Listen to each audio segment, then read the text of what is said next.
So you're thinking about moving into management. Or maybe you're already there, trying to figure things out. Well, you're in the right place. We are about to dive deep into the essential, hard-won lessons from Camille Fournier's incredible book, The Manager's Path. Let's get right into it. Ah, yes, the dream of being the boss, right?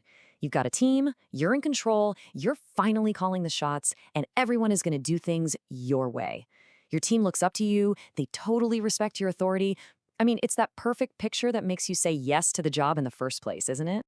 But what's the reality? Well, as Fournier points out, it is often a steep and, let's be honest, sometimes pretty painful learning curve. So let's pull back the curtain and explore what it really takes to be a great manager. And here's the first surprise. The biggest challenge of management? It's not your team. It's you.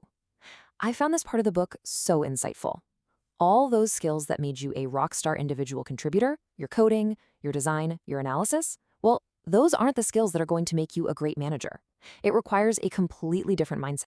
Fournier has this absolutely brilliant metaphor for this feeling. She calls it the stone of triumph. You work so hard for that promotion, you finally get it, but instead of feeling like you've won, you suddenly feel this heavy weight of all these new responsibilities.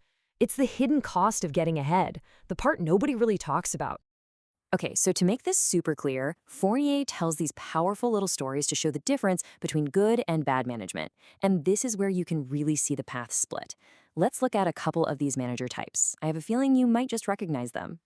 First up, we have Jane, the micromanager. A deadline is slipping and she's panicking.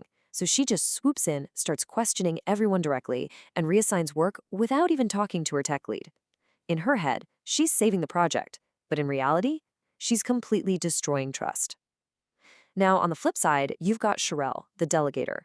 She makes the goals crystal clear, offers support, but then, and this is the crucial part, she steps back and lets her lead actually lead. That right there is how you empower a team to grow. So what's the big takeaway here? It's simple, but it is so important. Micromanagement absolutely kills motivation. The best people crave autonomy, that sense of control over their own work. You strip that away from them, and you'll either end up with a team that's just going through the motions or, eventually, an empty room.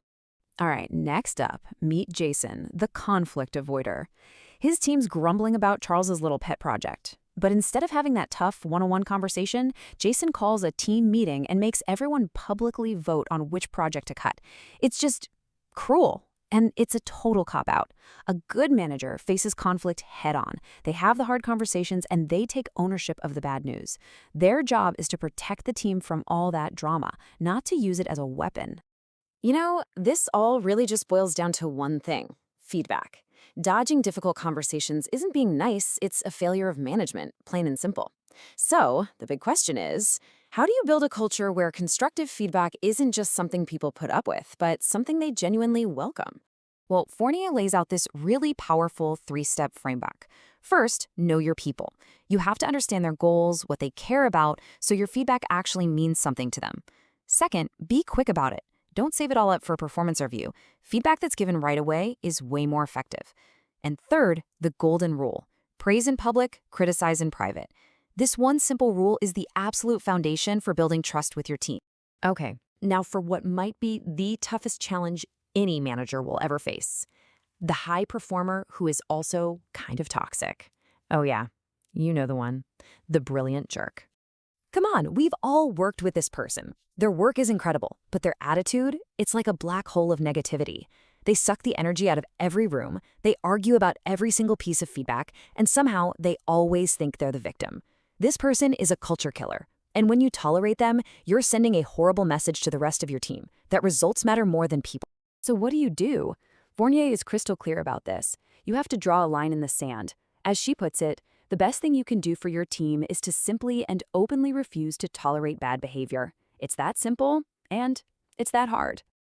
And this brings us to a really crucial exception to that criticize in private rule. When someone's bad behavior is public, and it's actively hurting other people, a calm, public correction isn't about shaming them. It's about protecting your team. A simple, neutral, "Hey, please do not speak to people that way," makes the standard clear for everyone. You have to remember, your number one job as a manager is to protect your team. Okay, let's bring all of this home with the single most important mindset shift you have to make. The moment you become a manager, your job description gets completely rewritten. Your success is no longer about your output. It just isn't. This quote from Fournier just hits so hard. She writes, "Sucking at being a manager would be a choice I inflicted on other people. That's not fair." Just let that sink in for a second. Being a bad manager isn't just a personal failure, it's a negative experience you are actively inflicting on other people. It has a real human cost.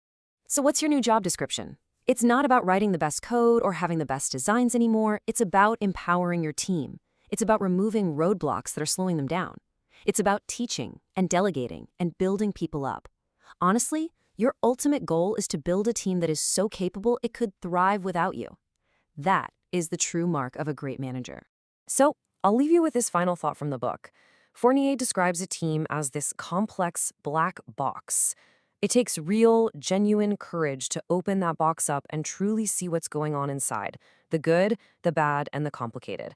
The only question is, are you brave enough to look?